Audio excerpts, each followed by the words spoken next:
necessidade de autocuidado. Quando você trouxe burnout, normalmente quem sofre dessa doença não tem muita ideia, a meu ver, do autocuidado. Já perdeu a mão faz tempo. Por isso que você falou, tem maneiras, eu até listei algumas maneiras de fazer com alta performance equilibrar saúde e desempenho. Mas se a pessoa não tomar consciência de que está entrando no ciclo de burnout, porque catalogaram, eu li um artigo que tem a faixa amarela, faixa laranja e faixa vermelha. A amarela inicial e a vermelha já seria o desespero até tentativa de suicídio. No Japão, né, acontece um grande número de tentativa de suicídio devido ao burnout. O japonês só trabalha, né? Então, eu acho que é a maneira. Mas primeiro você tem que detectar que você está sofrendo dessa síndrome. E o workaholic, por exemplo, ele não detecta, né? A pessoa que tem problema com a sua família também não, porque ele não quer ir para casa. Você mesmo me contou um caso, eu percebi. Ele não quer ir para casa, então ele vai trabalhar demais. E ele não percebe que está nesse ciclo. E como essa pessoa sabe, Aida, que ela está entrando num ciclo de burnout, de esgotamento profissional? Pelos sintomas. Eu tenho aqui só alguns. E, na verdade, João, muitos de nós sofremos desses sintomas que não é burnout, então não é para assustar ninguém. Quando a pessoa tem um grande número desses sintomas que eu vou falar aqui, é que ela tem que se ligar. Aqui nós colocamos absenteísmo no trabalho, a pessoa começa a não ir, não ter vontade de ir, agressividade, isolamento, mudanças bruscas de humor, irritabilidade, dificuldade de concentração, lapsos de memória. Isso é muito comum em várias situações, como um estresse normal. Então, não significa, se você tem lapso de memória, que você está com burnout. Eu quero deixar isso muito claro. Porque eu tenho me deparado muito com meus clientes. Aí, eu estou com lapso de memória, eu estou ficando mal, e não é bem isso. Pode ser o estresse causado por outra coisa que não seja o excesso de trabalho.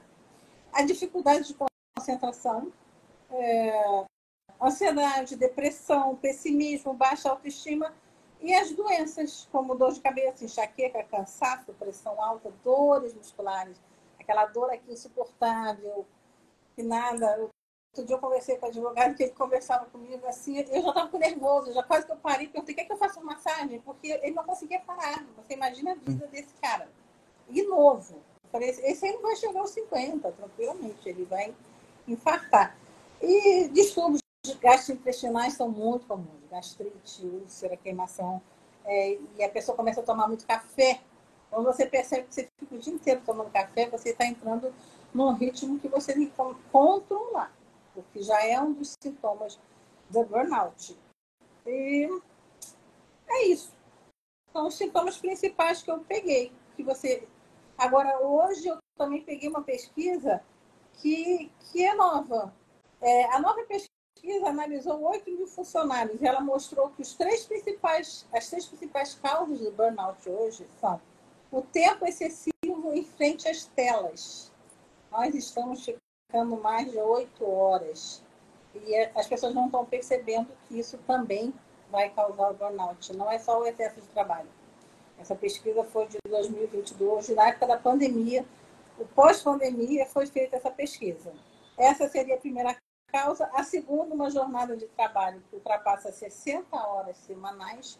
E a terceira são as grandes quantidades de reuniões. Tudo isso foi decorrente de pós-pandemia. Como a gente não saía de casa, a gente começava a agendar reuniões e hoje se continua nesse ritmo. Então, o burnout também está mudando. As causas principais agora não são só o excesso de trabalho, são o excesso dessas três coisas que eu falei. Mas tudo isso tem cura. Geralmente, sempre que eu vejo algum post na internet, né, falando sobre quantas horas uma pessoa trabalha, dependendo do tipo de trabalho que essa pessoa desenvolve. Às vezes, ela trabalha para uma empresa, então ela segue um regime. de 6, 8 mais horas de trabalho, horas extras e tal. E outros profissionais, eles fazem um trabalho autônomo, em que eles gerenciam o próprio negócio. Eu percebo que entre esses profissionais que gerem o próprio negócio, principalmente de pequeno a médio, pequenos e médios empreendedores que eu já tive a oportunidade que eu atendo também, né? O nível a dedicação ao trabalho, às vezes se existe uma linha tênue entre a dedicação ao trabalho e uma obsessão, e essa obsessão pelo trabalho. Se alguém me diz assim, João, eu trabalho 12, 14 horas por dia, eu não consigo dizer para essa pessoa que ela deveria trabalhar mais ou menos. Eu preciso perguntar para ela como é que é isso e se ela se sente bem equilibrada com relação a outras áreas da vida dela. Por exemplo, eu atendi um homem que trabalhava como pintor, né, um artista, e ele faz quadros por encomenda. Quando ele me procurou, ele estava com muitas tarefas atrasadas, muita coisa atrasada. Ficou meses de pedidos atrasados, algumas dezenas de encomendas que ele não estava conseguindo entregar. Ele estava procrastinando direto. Só que no caso dele, e é importante ressaltar isso, o caso da pessoa que ela tem essa autonomia para decidir sobre o trabalho, sobre a rotina dela, para algumas pessoas isso é uma representação de liberdade. De fato, é liberdade. Mas liberdade sem responsabilidade, às vezes, vai encaminhar para um caminho disfuncional. Então, esse cliente ele vem com esse quadro de procrastinação e em um dia, durante uma sessão, ele teve um insight, surgiu esse insight durante a sessão. Ele começa a me descrever a rotina dele e fala assim, João, às vezes eu acordo às 6 da manhã e começo a trabalhar, a pintar os quadros, que é um trabalho também repetitivo. Então, imagina assim, 10, e essa pessoa em específico, ela tinha um nicho específico. Então, ele atende médicos, cirurgiões, gastros. Então, o médico pedia para ele uma